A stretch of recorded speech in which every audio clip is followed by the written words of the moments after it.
Bupati Pati, Sudewo, dalam beberapa waktu terakhir menjadi sorotan publik.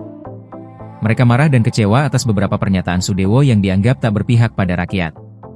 Gelombang kritik datang dari berbagai kelompok masyarakat, mulai dari santri, petani, pelaku usaha, hingga pegawai honorer RSUD Soewondo.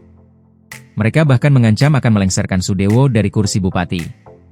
Pemicunya bukan hanya kebijakan yang dinilai memberatkan, seperti kenaikan pajak bumi dan bangunan perdesaan dan perkotaan, PBBP 2, hingga 250%, tetapi juga cara Sudewo merespons kritik dan aspirasi warganya. Pernyataan-pernyataan Sudewo lainnya ternyata juga membuat warga geram. Sudewo dinilai arogan, menantang, bahkan merendahkan pihak yang berbeda pendapat. Warga juga menilai gaya komunikasi Sudewo memperburuk suasana di tengah kebijakan yang sudah membuat mereka tertekan.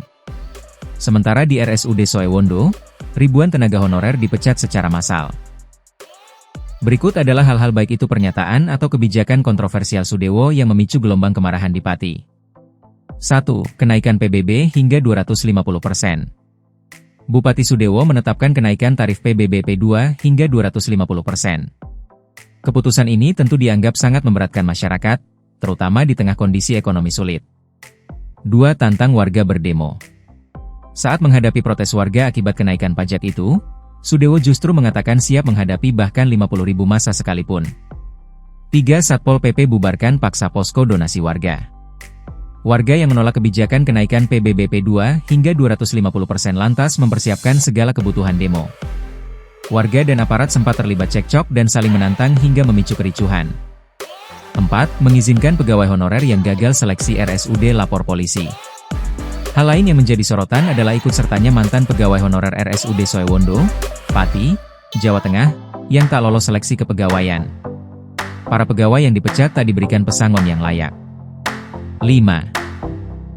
Insiden dangdut goyang erotis. Sudewo juga menuai kritik karena menghadirkan aksi dangdut trio Serigala dengan goyang sensual dalam agenda resmi di pendopo kabupaten. Pertunjukan itu dinilai tak merepresentasikan Sudewo sebagai orang terpandang. 6. Kebijakan 5 hari sekolah. Sudewo membuat sebuah kebijakan 5 hari sekolah mulai diterapkan pada tahun ajaran 2025-2026, lebih tepatnya dimulai 14 Juli 2025. 7. Proyek masjid 15 miliar rupiah. Sebanyak 5.000 santri juga akan ikut dalam aksi unjuk rasa 13 Agustus 2025. Para santri yang akan ikut berunjuk rasa. Mereka mempertanyakan urgensi proyek tersebut di tengah berbagai kebutuhan mendesak masyarakat Pati. Tribun X sekarang menghadirkan lokal menjadi Indonesia.